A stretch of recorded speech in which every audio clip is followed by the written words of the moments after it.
Do you? So welcome back to my channel. It is Kay the Bookworm, and I'm super excited because today I am with New York Times best-selling author Miss J.Elle. And if you're listening to the podcast, welcome back to Brutal Honesty. I am KayReenea. So I'm excited because I was not expecting you to say that you would do this. First of all, of course I'll do it. I'm excited to talk to you. I've been excited to talk to you for a while.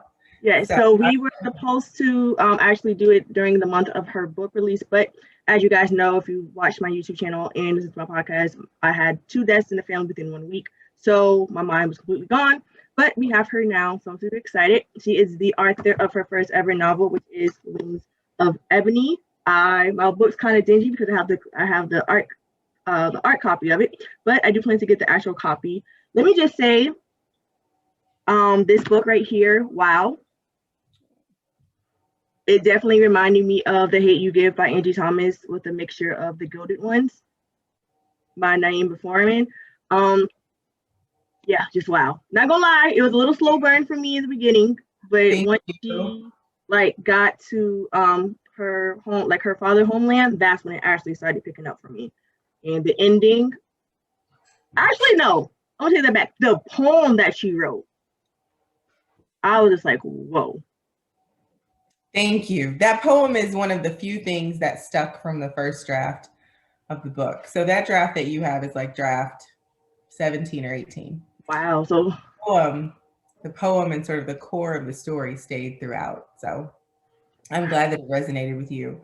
And I love to know that you really love the Gazan parts because book 2 is 95% in Gazan. So yes, that works for me. So my first question is, how did you get started in writing?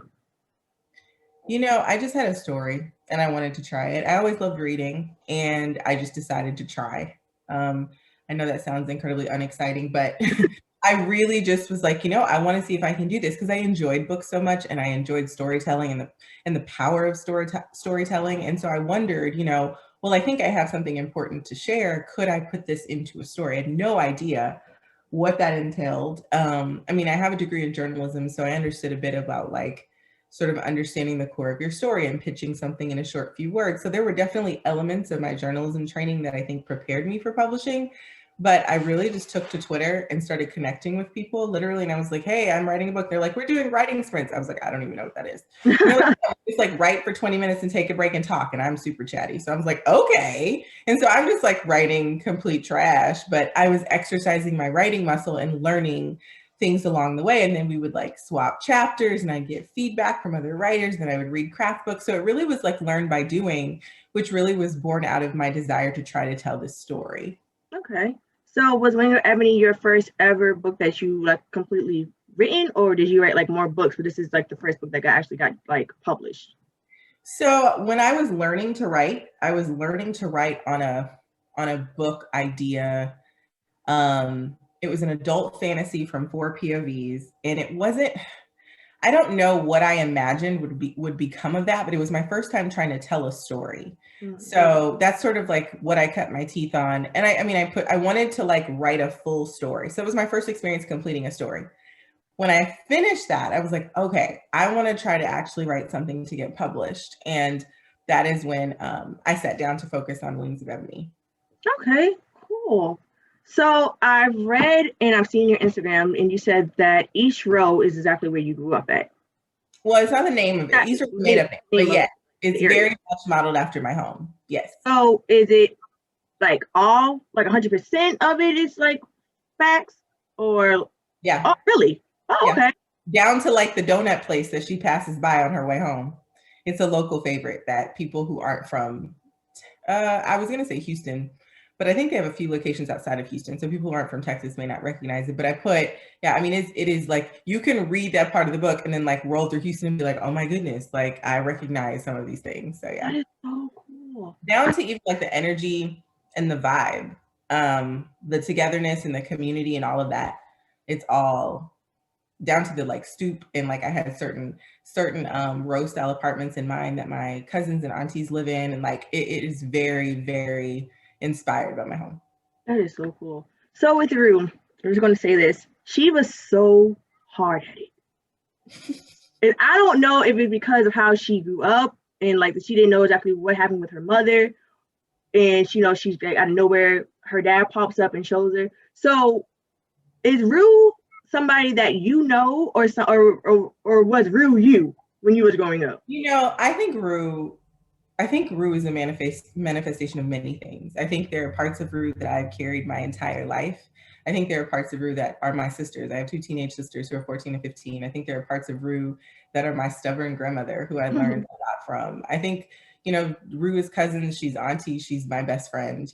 Rue is a lot of people. Mm-hmm. And I think that when I took sort of all of the inspiration from those people, including myself, and I married it with her purpose and sort of the situation she's in the story and the things that she's facing, I didn't see how she would push through without stubbornness. And so instead of like erasing that from her, which I think sometimes YA protagonists can be dialed down, I decided to amplify it. I also wanted to put in some commentary in the book about this idea about the angry Black girl.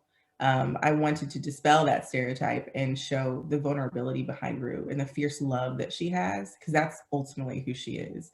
And there's a lot under the surface for this teenage girl. There's a lot that leads to her seeming so sort of armored and like rigid and like closed off to the world. There are reasons she's built those walls. And I wanted people coming to these pages for a window to be able to understand, there's more behind that when you meet a girl who's hard, there's more to it. And so that was part of the intentional narrative as well. Okay, because I feel like reading it, you get to see that she's about family. And that's how I am too. I'm really about family. So like the first few pages, if this is spoiler alert if you haven't read the book, she goes back to Houston to visit her sister on the anniversary of her mother's death. And the scene where Tasha almost gets into a car accident and she uses her powers to stop it. I was like, dang, like Rue was really about like, you're not like, nobody's gonna mess with my little sister. I don't care if I have to like go to jail for the rest of my life. Nobody's touching my sister. And I love that about Rue because I have a brother. So, and we're like 5 years apart, but that is still, even though we fight like cat and dog, that is still my heart. So if somebody messes with him, I'm going to be in the same predicament as her. Yeah. So when it came to creating Rue and her father's dynamic, and I do not want to say his name wrong. Is it Asim? Asim, okay. I heard it a bunch of different ways. When it came to Asim, okay, so when it came to that dynamic, they really did have a love-hate relationship. I feel like this is me. I feel like Rue wanted to give him a chance, but during the time in the beginning, she was like so like closed off. Was like, you left me, my mom struggling. All of a sudden, why do you want to come fight? Like, why do you want to come save me now? So every time she tried to give him a chance, it was just like her inner self was like, no, this man left you. Why are you trying to be friends with him? Blah, blah, blah, blah. Until like the end part when he comes to Houston and like she kind of like regrets of not really being like actually having that connection. So can you talk about that relationship? Absolutely. So there's a lot of layers to it, right? So for starters, Asim represents Ghazan. Asim represents the part of her that she's not enthused about understanding or learning more about. And he also represents a lack of control, because when her mother died, she was pulled in her grief to his world. And so I think to a degree, there's this dissonance between like what she wants and what she might be okay with on some level, because to accept him and to get to know him is to almost accept and get to know where she lives and to settle into that life, which I think to some degree might feel like a betrayal to her home, like in her heart, especially because this is a kid who lost her mother and didn't have time to grieve, who is still grieving. And I think that there's a mental health piece there too. And like, we have to give, particularly kids her age going through trauma, we have to give them space to process. And I feel like Rue was not given that. And so she sort of hardened herself on the outside to a lot of things. And I think that when we expect kids, even adults, to bring down these emotional walls, we are asking a lot.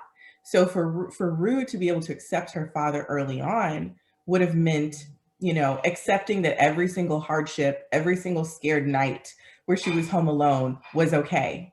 And I mean, okay to the extent of like, every time she thinks about her mother, she thinks about missing her. She thinks about the fact that she's gone. And the injustice of that, the fact that there was no conclusion to it, she didn't know who did it, and then sort of accepting someone who could have helped, who was just absent, was a big hill for her to climb. And so she had a vested interest into not letting him in, because to a degree, letting him in was sort of holding her walls together. And all she wanted to do was to go home. And so I think to some degree, her resistance to him sort of manifested and sort of paralleled how she came into her identity as well. Because there's a moment in the book, and this is definitely a spoiler, but like towards the end, as she begins to embrace her identity and her father, like those things happen together because they're one and the same. And there's also that sort of seed of, or that commentary on sort of forgiveness and how like when we don't forgive someone, oftentimes it drives us up the wall, and the other person who's not like, you know, they not worried about us, but we're up here bitter and like upset and can't sleep. And it's like, man, Rue, let go of that negative energy because it's driving you up the wall. And so I think she had to let go of that to open her heart to really see her dad. And I think to Asim needed to do, like, he needed to show some stuff. He needed to do something. Like, I understand he did the necklace and all that, but like, you know, he needed to do something. He could have wrote letters. Like, I didn't want to write either of them perfectly. It was important to me that they, like, that Rue was stubborn, but she was also sort of justified in this grief.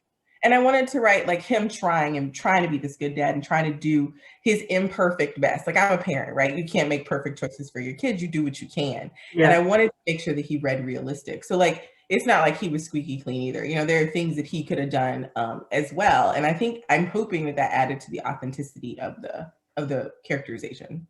I really, especially when he was just like, yeah, I knew your mother had you. I knew like she held the necklace, blah, blah, blah. So when I read it, I was like, so you couldn't like come and like, you know, just pop in and like, hey, I'm here, or pop out.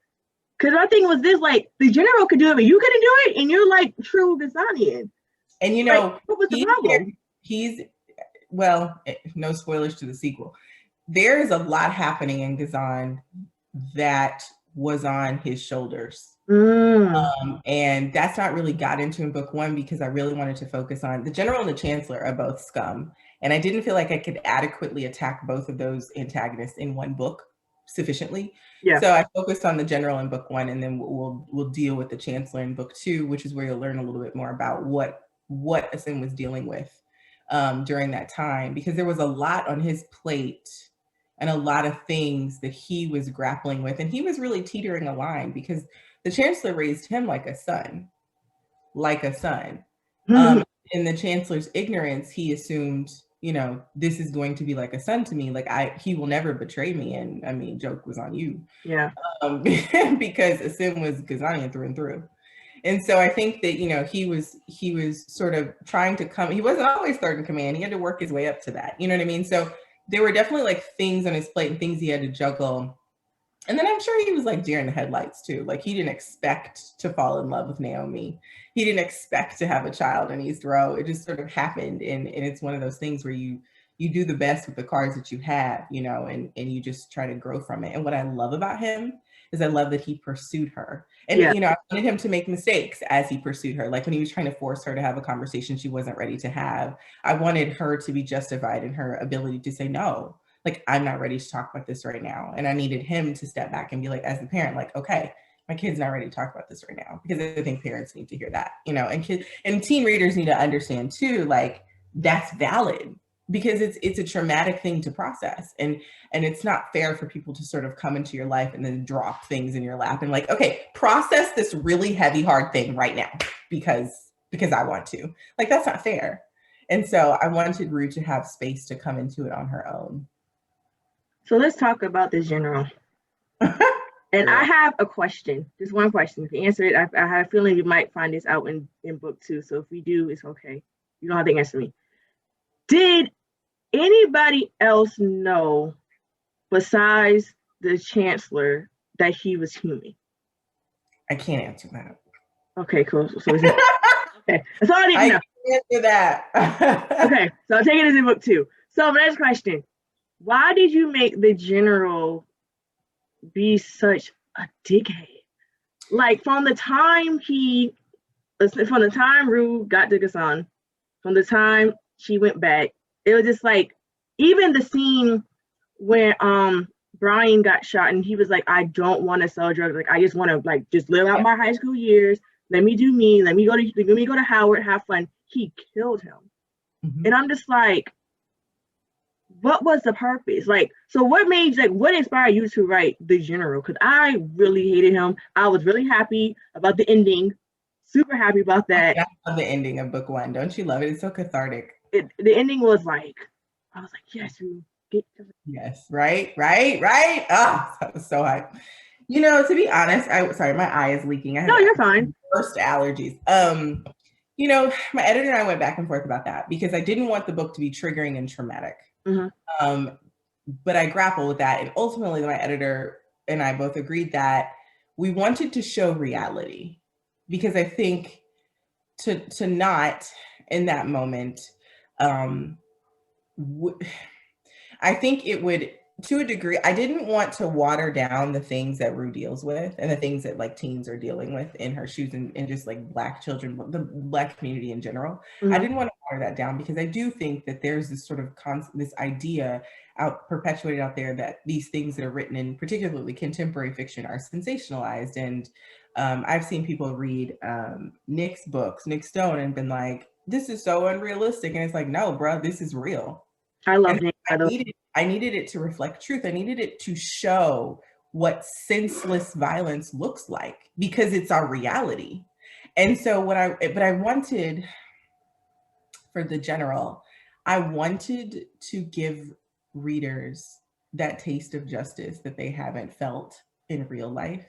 I wanted them to experience that cathartic joy and that sort of like yes moment, because I feel like that's the beauty of escapist fantasy, right? To imagine you have magic, and to imagine you're powerful, and to imagine all these things you can do, and to really sort of sit in sort of the escapist feeling of like, man, maybe I could do this. And obviously the magic is a metaphor, right? Mm-hmm. So I want readers to take away from the narrative, like, what is your magic? What is your magic to overcome the, you know, to pursue social justice in your life, or whatever sort of what the general represents in your life, whatever form of oppression the general represents in your life.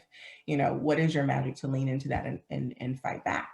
And I wanted there to be victory at the end of that story, because I think so often, and I love, you know, Angie's choice at the end of The Hate You Give. Like, it was a very intentional choice how she ended that book, and it's really powerful and necessary. And in this book, I wanted to end it differently, intentionally, to give us that different experience.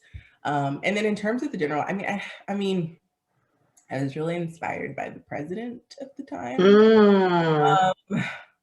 You know, and just, I honestly wanted to make sure that a lot of this is sort of like the representation of my community in my home.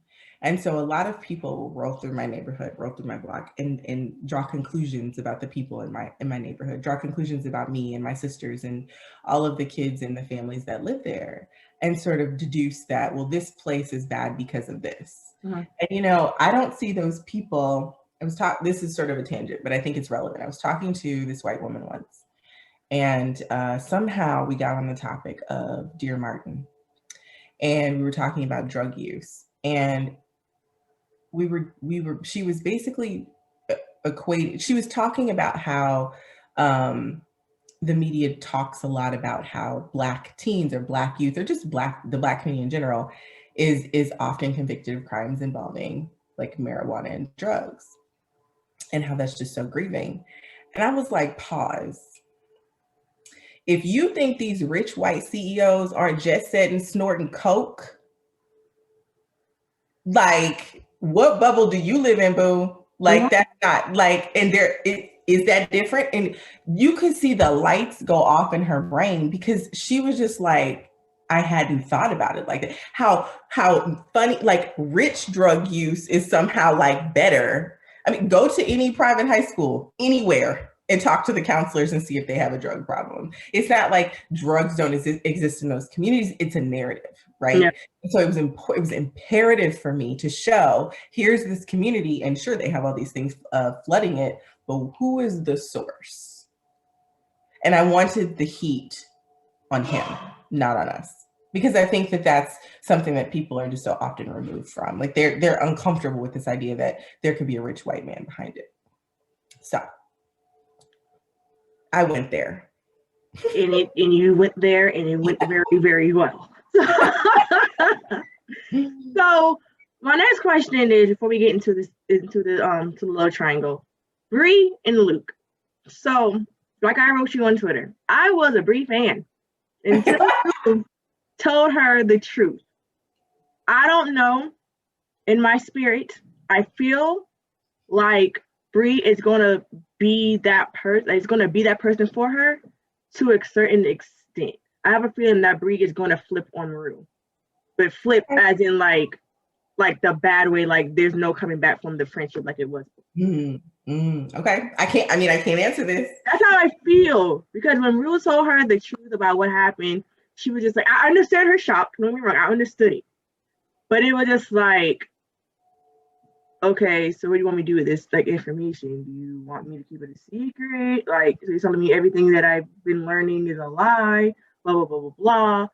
And then she got really hesitant when Rude just like, I need you to do this. And then she's like, well, at one point she was like, yeah, I could do this. And when she found the truth, she was like, I don't really know if I can anymore, blah, blah, blah, blah. So I feel like she's going to flip. With Luke, I feel like there's more to the story. That beating, like having that beat down wasn't enough. I feel as if now with the general gone, he's going to they're either going to imprison him, or he's going to go back and try to figure out exactly where the Chandler is. Like, I feel as if he knows where the Chancellor went at. That's what I feel. And then you can't tell me, but that's what I feel. I can talk a little bit about the Rue and Bree piece, though. Okay, talk about that. Because, I knew that was going to be like a throwing book moment. I've had many people be like, man, I had to like take a walk when I got to that scene between Bree and Rue. And I think it was really important for me to include that because I didn't want Brew. Oh gosh, I've meshed together. That's their name. It's like Brangelina. No, I didn't want Bree and Rue's relationship to feel plastic or like make believe. I wanted it to be authentic. And we can't have conversations about racism if we don't talk about allyship and privilege. And so it was important for me to show that Bree does have a privilege despite what's going on. And for white readers walking into this book who love Bree, and I love Bree, right? She messed up. But, from the perspective of book one, I wrote her as a character that I truly, truly loved. Because I wrote her heart. So like, I know her heart. Yeah. And she definitely has the best intentions and she loves Rue. She truly does. And that was intentional. I wanted readers to understand, here's a person who truly loves her friend, but messed up anyway. And I think that's an important message for readers coming to my book who are coming to it as a window and not a mirror. Like, you got to understand that your heart can be in the best place and you can still mess up royally. And so it was important for me to show that. And it was important for me to show how understanding your privilege is not a light switch. It is a process that involves denial. It's like the steps of grief. I read a fantastic article, and the name escapes me of who it's by, but if I find it, I'll send you the link so you can include it in your video comments if you wants to read up on it. But it was about just how like grieving white privilege is like regular grieving. There are stages, and the first is denial. And so it was important for me to take Bree through those stages of denial and to not fully complete them and arrive, because again, I wanted her to feel realistic. And I think that a lot of times when allies start to recognize or want to be allies, start to recognize an issue, their knee jerk is not authentic allyship. I think a lot of times it's performative allyship because they don't want to do the work. They don't want to do the internal work. And so it was really important for me to really show Bree going through it, because allyship should not cost the community that you're trying to ally with.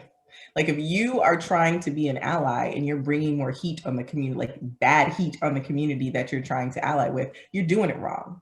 Like, it involves risk, and Bree is very careful with the risks that she takes because she cares a lot about her grades and her reputation and like proving herself as a rookie, because she's the lowest of the like sort of there in their society. She's pretty, their family is very low in their society. And so she takes pride in the work that she does and how she does it really well and how smart she is. And so for her to take a risk that could jeopardize those things is hard. And I think that allyship requires risks. And I think that a lot of people who desire to be allies sort of hit a wall when they're not willing to take those risks. So it's very important for Rue to physically take a risk in the story and show that she's truly trying to be an ally to Rue.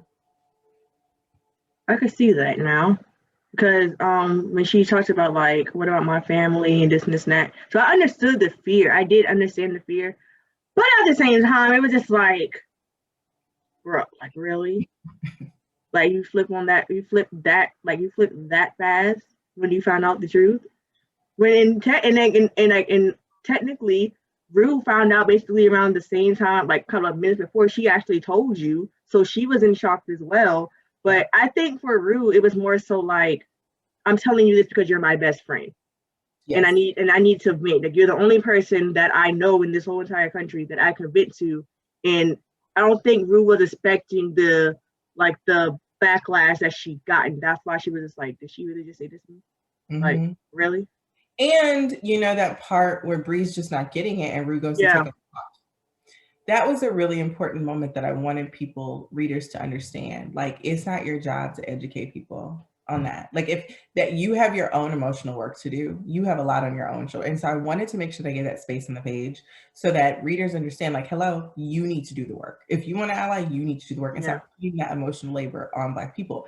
And so that's why I had Rue unapologetically, like, she loves Bree, but she walked out and she was like, she gonna have to figure this out. Like, I'm not, no. And I thought that was very important to show so that readers understand, like, this is your work to do. If you want to be an ally, that's your work. You don't put emotional labor on Black people. So, like the saying says, I could lead you to the water, but I can't make you drink it. So that's it. She gonna have to work it out. Yep. So let's talk about this love triangle. I am very excited to hear what team you are on. I am, as of right now, I'm Team Julius. Okay. I'm Team Julius because of the, they dated, but even though they broke up, he was still there for her, holding it down in East Row, making sure, like, listen, I got you. When Rue did tell him about her magic and who she actually is, he didn't run away. He was just like, how can I help you? Mm-hmm. And I'm gonna say this. Julius, he rides for Rue, but I mean, Jamal does too. I want to say this. The only reason why I am Julius right now is because I don't know Jamal that well. Enough, yeah. Yes. And that was really hard. Like, I literally could have added a whole 100 pages to the book. But I wanted to pace this story with an urgency because the focus of it is racism. And so I wanted to give readers this sense of urgency. This is something we're not walking leisurely to address. We are running full speed ahead to face these issues. And so I wanted there to be this sort of undercurrent of urgency that really put the themes of the book in focus. And so I didn't get to write as much of the love as I wanted. However, in the sequel, Rue gets the opportunity. This is one of the things I love about the sequel. Rue gets the opportunity to just be like a teenage girl. And I love that. And because you want that. Like, I feel like she was so robbed of that in book one because of the things put on her shoulders. And there's much put on her shoulders in book two, much. But the way that I've worked it is I wanted to give, especially because this is the end of the duology, like, I wanted to give readers, just this time with Rue before they have to say goodbye before the duology is closed. Yeah. Just watch her, give her a love story and really immerse her in ways they haven't seen her challenged before. So it's really interesting. And the love triangle is extremely central to book two. So be prepared to have your ship war flag ready of oh goodness, no, don't tell me that. No. And my goal is to get people to flip-flop, because if I've written it the way I think I've written it, you will change your mind at least once, and you might change it back. Who knows? So I've seen people change their mind from what they went into at the end. I haven't heard of anybody changing it back yet, but people have flipped both ways. They come in for Julius, they finish with Jamal, and the other way around, of my beta readers. So we'll see. All right. Well, like I said, I'm Team Julius right now. I did like the little, the scene where they were at in the Gazan and they kissed and stuff like that. And even Tasha, she felt the vibe. She was just like, All right, I'm gonna go here. Yeah. I'll see y'all later. I'm fine though. Thank you. But I'm going. So I don't know. I'm excited now because I love a good teenage like triangle. Well, and it's like Rue's canon shouldn't just have to be trauma, right? Yeah, Like of course. there's a lot she grapples with in book two and a lot of growth.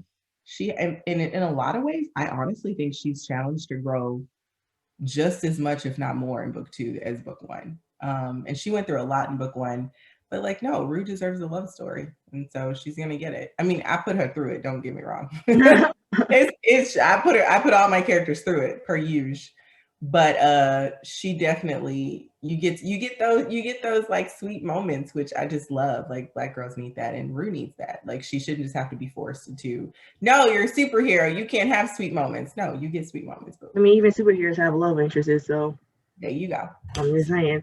So, besides the sequel of Wings of Ebony, do you have any other things that you are currently working on that you could talk about? Let's see. So I have my middle grade coming out in May. Okay. I don't have the exact release date yet. But that is so this is a middle grade magic school series about an inner city magic school. The main character's name is Kiana, and she learns that she's a witch. Ooh. And she's at a magical school in the back of her beauty shop in the neighborhood. And it's a story about her sort of, navigating that sort of inner city magical world, but then also the school ends up being threatened with redistricting, and like gentrification is causing the school to be shut down. So she has to like figure out, her and her peers have to figure out how to save it. That book is laugh out loud, cry funny, and brings me so much joy. Like every time I get into those pages or have edits to do, I am just grinning the whole time because it's funny. Like it's funny and it's joyful. And it's this black girl she's like in the middle of the hood, and she's like going to a magic school in her beauty shop. Like it's so just wacky and wild and imaginative. And I just get so excited to think about like kids like rolling through the neighborhood, imagining like the mini mart, like in the back of the mini mart, there's like a whole magical section, like really stimulating their imagination to picture those things. I think is just so powerful and fun. And then there are a lot of fun characters in that book too that I think are going to be some reader favorites. So I'm excited for readers to meet those characters. And it's definitely upper middle grade, so I think it'll appeal to some teens. Okay. Middle grade is. I mean, I read middle grade, and I'm in my 30s. I do too. There you go. So, but no, I think it's good. And that is also a series. So there will be multiple books in that world, and there's a larger world to that book. So I hope to write from that world for a long time, but we'll see. And then I'm working on my next YA series because, as you know, the sequel to Wings is the end of that, for now at least. And the next series that I'm working on, I imagine it is a trilogy. And I can't say much about it because it's not superficial, but it's just everything I've never had and always needed. There's an enemies to lovers subplot, which is there's a murder mystery kind of woven in there too. And at the heart of it is a girl who grew up living her life on the run. And so she's thrust into a new world, which is very different from anything she's ever experienced. And we get to sort of go along that ride with her. So that sounds really good. And I love a good enemies to lover story. And it's dope because there's ballroom dances. Like, when have I ever got to see melanin in like tuxedos and dresses and like, there's just there's just so much just opulence in that book that I feel like we're starved of, because YA in that regard is just so narrow. It's like, well, if we're gonna have books with girls in dresses and guys in tuxedos, they're going to be white. It's like, yeah. So I am creating something that is different. So, and the school is just really it's not really a school, but the story and the characters are also really diverse. There's some great representation in it too. So did you expect, I'm going to ask you earlier, did you expect the recognition and the, like, I guess I could say like when your book became on a New York Times bestseller, did you expect that? No. Oh my gosh, no. No. No. Look, my book, where's my book? I have a copy here. My book has a angry Black girl on the cover with magic who is gonna whoop your ass. I did not expect her to get the love that she got like on a large scale, because the world, I think, is afraid of powerful Black girls. And so the fact that readers came out so hardcore for Rue, it just it shattered me in the best possible way. When I tell you I wept and wept and wept because of what that means for just our community and for Black girls like Rue, and just it was just such a powerful moment. But no, I did not expect it at all, because I'm jaded, you know. Like, there's been, like, I could count on, up until maybe last year, I could count how many Black young adult fantasy authors have made the New York Times bestseller list. A lot. And it's just like, it's not, there's no shortage of talent in books. The books are dope. Yeah. It's like, are they getting the support? Are they reaching their readers? Because you can't take one book and market it the same way you market everything else. Like, you have to be really smart and intentional about how you market different books. And I feel like publishing has just been so white dominated for so long. It's like, do they know how to, like, flex? Do they know how to, like, are they able to pivot? I don't know. Do they know how to market a book about a Black girl? Do they know how to reach my readers? And I was really impressed with just how hard my publisher worked to reach readers that would love this book. And it blew me away. It blew me away to hear the response and to hear how many people love Rue. It blew my mind. Well, I was a part of Rue crew, so shout out, gang. Yes. And back for next year. Yes. I'm definitely going to be signing up again for the sequel. Just to be in that Discord, and how you and your assistant basically was like, all right, here's what it is, blah, blah, blah, blah, this and this and that, just pushing it. It made me even more excited. To this day, I don't know how I got a copy of your book. To this, I really don't. I just came home and I was like, oh, here's a copy. Like, I still don't know how I got it to this day. But just being in there, I feel as if, as a author, because I'm a new author myself, but just being an author, I realized it's totally different. It's a different world because it is so saturated that you really have to, like, think of one niche, or just niches in period, depending on how you do, like, how you write other books, that you have to be like, all right, I'm like, this person writes YA, so how can I make my book stand out more than what she's doing, and flip it, or do the same technique but flip it to where I'll get more readers. I think it's finding, you definitely you don't want to feel so limited that you're, like, trying to carve out a space and you feel like there's not room for you, because there definitely should be room. Like, publishing, you know, they like to act up, but there should be room. And I think it's more of understanding sort of, I do think it's smart to a degree to have a brand, a type of story you like to write. But I think that oftentimes publishers can kind of pigeonhole writers into that too much. And I would definitely, like, be cautious with that, because you should have the freedom to write anything a white writer would write, to jump from mountain to cliff to cloud if you want to. I do think that you want to be smart from, like, a marketing perspective and, like, a branding perspective, so that you don't lose your readers. Like, if readers expect a certain thing from you, you want to make sure that your next book gives them at least some of that. Like, I was a little nervous about my next YA series, because I wouldn't describe it as urban fantasy, but it is contemporary fantasy. But I think the sequel to Wings, being mostly all in the magical world in Gazan on the island, will help be a nice bridge to show my readers, you know, to grow my readership to people who aren't just in love with the urban setting. So I think that there's some thought that should be given to that, but I don't think that it should own you and, like, determine what you write, because ultimately, like, we need your stories and we want you to tell what you're passionate about. Like, you have a voice and we want to hear it. And so I would say it has to be a balance, for sure.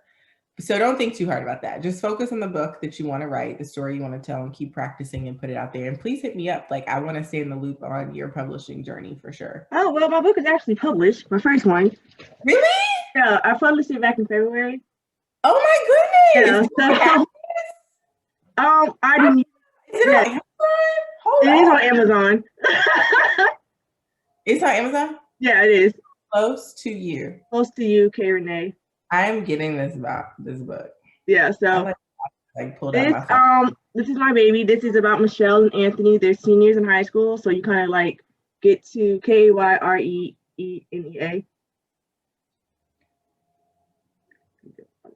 Okay. I'm listening. Yeah. So basically, Anthony and Michelle are. It. Yay! Yes, the reviews. Okay. So Anthony and Michelle are high school seniors, living in Jones Hills, North Carolina, fictional town that I created. And North Carolina now. yes, and Anthony is a wide receiver for his high school team. Michelle is kind of like a very, very passionate girl, but she has a past. Her father died of cancer. Her mother doesn't want anything to do with her. So because of that, she started to live with her boss at the time, who comes from adopted mother, word alert, blah, blah. And you just get to see how like strangers, like they known each other in high school for sure, but they never really actually talked until the summer before their senior year started. So you kind of get to see exactly how that one summer like kind of trickles into their senior year. So this book came out in February 8th. Wow! Yeah, so you're busy. Yeah. So my team. How are you doing that? It's a lot. My street team was like a full-time job. Like it was busy. Yeah, so I'm basically marketing myself, so it's a lot. But at the same time, it's just like I wrote this book in like a month because I was working on a wholly different other book, but these characters came and talked to me, so I was just like, we just going to like do it. So it does that. I'm signed to a publishing house, Reign of Lit Literature, and they basically helped me out and stuff like that. So I'm excited about my second one. My second one is basically more so new adult than YA. It's about a football player, a publicist. They did in college. They broke up because the football player basically left, but didn't tell her exactly what the reason was. So when he gets drafted to her dad's team, they kind of like try to come back together. But he doesn't, like I said, he hasn't told her exactly what's going on with why he left abruptly. And with her, she's dealing with like kind of like a very domestic situation with her boyfriend who happens to be a coach on the team and is the significant coach of like her ex. So kind of like a little messy love triangle going in there. So yeah. Look, I'm here for the messy love triangles. That is so impressive. I'm so excited for you. Thank you. So it's just been really hard, not gonna lie, because it's like me publishing. I always wanted to publish, but not actually knowing how to publish. So the fact that I got signed with them and they helped me generate stuff like that. I do have a little bit of a fan base, which is good. I've been told, somebody wrote a review and said that this book reminds them of All American, which was huge because I love All American. Yes. So I'm not nervous about my second book coming out. It's just more so like I don't want to lose my audience because it is kind of far left. Okay. Yeah, it's different than what it is. Granted, like the characters are going to be in there. It's going to be like one big universe, but at the same time, it's just like, I don't know. I just realized I turned my head. I hope you didn't see how my. No, you're fine. Yeah, you know my little secret I have going on. You're fine. But yeah, so like I said, that book is out now. Hopefully my second one will be out sometime in June, hopefully. So yeah. This is so exciting. I'm very nervous about my second book. It was hard writing the end of a duology, like saying goodbye to Rue. But I feel like I did her. I mean, man, when I yesterday actually, I was thinking about who Rue is at the beginning of book one, like from the very beginning.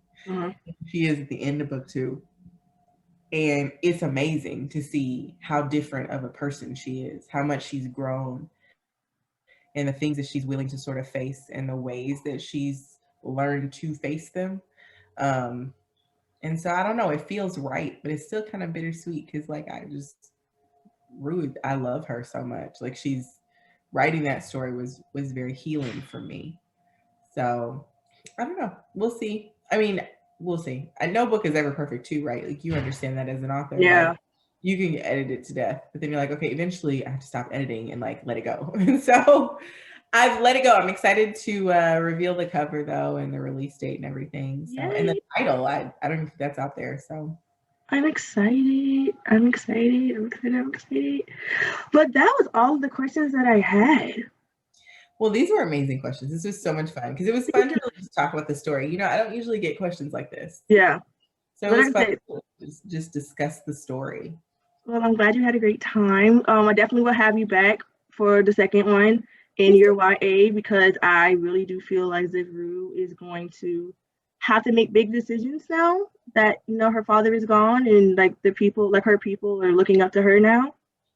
For her to say that Yeah. she, like people, Jamal kept calling her queen, and I was just like, Jamal is is just Jamal. Oh, Jamal. but he's like such a gentleman. At the same time, it's just like you got the He, gentleman, and then you got like the hood dude, and that's Julius. and But he I could be a gentleman mean, too. look, it's a tough choice. I do not envy my readers because see, I know everything, so I know what happens and all of the things. I don't But know. I don't know what you want to like. She has a. I don't know what you want to pick.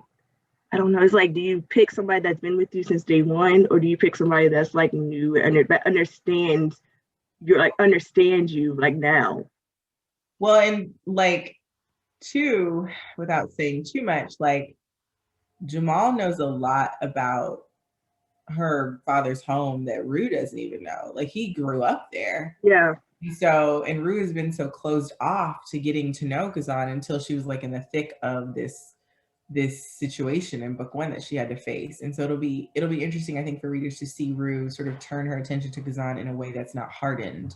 Because in book one, she's not interested in getting to know Kazan. And now that she's accepted, like accepting, this is the one thing I'll say. This is the one little thing I'll give away for book two. Accepting that you're Kazani, which is what she does at the end of book one, is not the same as understanding what it means to be Kazani. Those are two different things. So Rue has a lot to learn. I'm here for the character development. Well, good. I'm here for it. But guys, that is all. That is this episode concludes this episode of Brutal Honesty. Or if you're watching on the K the Bookworm channel, thank you guys so much. J.Elle, thank you once again. I truly appreciate it. Definitely do not be a stranger. Hit me up when you get my book and you want to, ask me questions or anything of that nature, or you could give me advice. I'm here for it. I'm open arms. I'm open ears. So please, do not mind. Thank you once again. Thank you for having me. I appreciate this. Was so much fun. Thank you. Guys, if you want to follow me, make sure you follow me on K the Bookworm _ on Instagram and Twitter. Follow my Arthur pages, which is Arthur KayReenea, all one word. Subscribe to the YouTube channel, comment, all that jazz. I will put all of J.Elle's information on the link below. And until next time, have faith, have confidence, love you, always be you, and I'll talk to you guys later. Bye.